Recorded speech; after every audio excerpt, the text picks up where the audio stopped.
Hello, good afternoon everybody. Perkenalkan, nama saya Valentina Sandriani Sirait.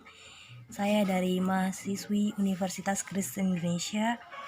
Saya mengambil program studi pendidikan bahasa Inggris. Nah, kali ini saya akan mengeksplain tentang teori-teori belajar menurut para ahli. Nah, untuk ini tugas saya memenuhi ujian akhir semester dari Bu Erni. Kita lanjut pembahasan kali ini.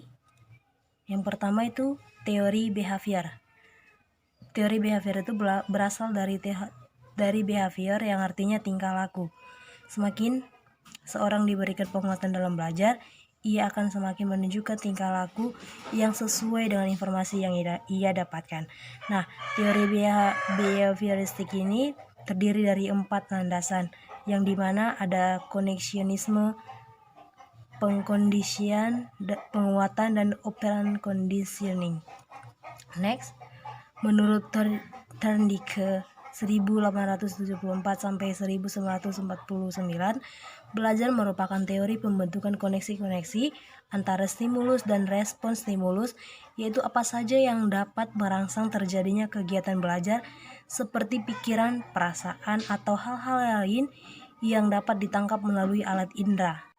Nah, bagaimana prinsip-prinsip teori behavior itu? Yaitu menurut Thorndike, yang pertama, law or readiness. Belajar akan berhasil apabila peserta didik memiliki kesiapan untuk melakukan kegiatan tersebut. Karena individu yang siap untuk merespon serta merespon akan menghasilkan respon yang memuaskan. Dan yang kedua itu ada law of exercise, yaitu bagaimana belajar akan berhasil apabila banyak latihan serta selalu mengulang apa yang telah didapat. Dan yang terakhir itu ada law of effect, bagaimana belajar akan menjadi bersemangat apabila mengetahui dan mendapatkan hasil yang baik. Kita lanjutkan. Menurut Aristoteles, berpendapat bahwa pada waktu lahir, jiwa manusia tidak memiliki apa-apa, seperti sebuah meja lilin yang siap dilukis oleh pengalaman. Nah, kelebihan teori behavioristik ini yaitu 1. Membiasakan guru untuk bersikap jeli dan peka terhadap situasi dan kondisi belajar. Dan yang kedua, guru tidak membiasakan memberikan ceramah sehingga murid dibiasakan belajar mandiri. Jika murid menemukan kesulitan, baru ditanyakan pada guru yang bersangkutan. Nah, yang ketiga, mampu membentuk suatu perilaku yang diinginkan dan mendapatkan pengakuan positif. Perilaku yang kurang sesuai mendapat penghargaan negatif dan didasari pada perilaku yang tampak. Kita lanjutkan. Bagaimana itu kekurangan dari teori behavioristik ini? Yang pertama itu sebuah konsekuensi untuk menyusun bahan pelajaran dalam bentuk yang sudah siap. Dan yang kedua, tidak setiap pelajaran dapat menggunakan metode ini. Dan yang terakhir, murid berperan sebagai pendengar dalam proses pembelajaran dan menghafalkan apa yang didengar dipandang sebagai cara belajar yang efektif. Kita lanjutkan. Poin yang ketiga, teori humanistik.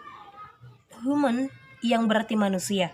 Teori ini adalah suatu teori dalam pembelajaran yang mengedepankan bagaimana memanusiakan manusia. Dalam pembelajaran lebih mengutamakan perkembangan potensi diri peserta didik. Dalam teori ini juga belajar dianggap berhasil jika peserta didik memahami lingkungannya dan dirinya sendiri.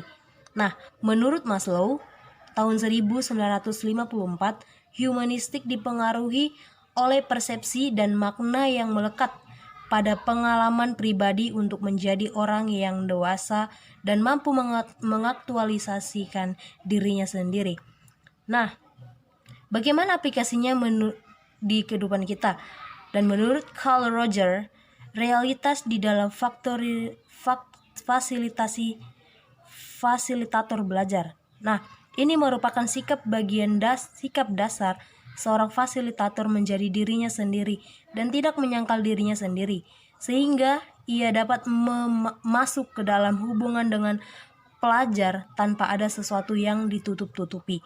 Nah, Dan yang kedua ada penghargaan dan kepercayaan, yaitu bagaimana menghargai pendapat, perasaan, dan sebagaimananya membuat timbulnya penerimaan akan suatu yang lain. Nah, yang ketiga itu ada pengertian yang empati.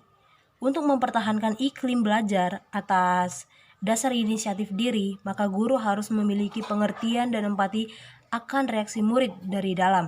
Nah, bagaimana implikasi teori belajar ini?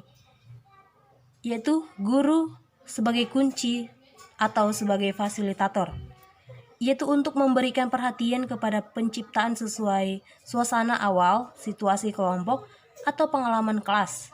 Nah, yang kedua itu untuk memperoleh dan memperjelas tujuan-tujuan perorangan di dalam kelas dan juga tujuan-tujuan kelompok yang bersifat umum.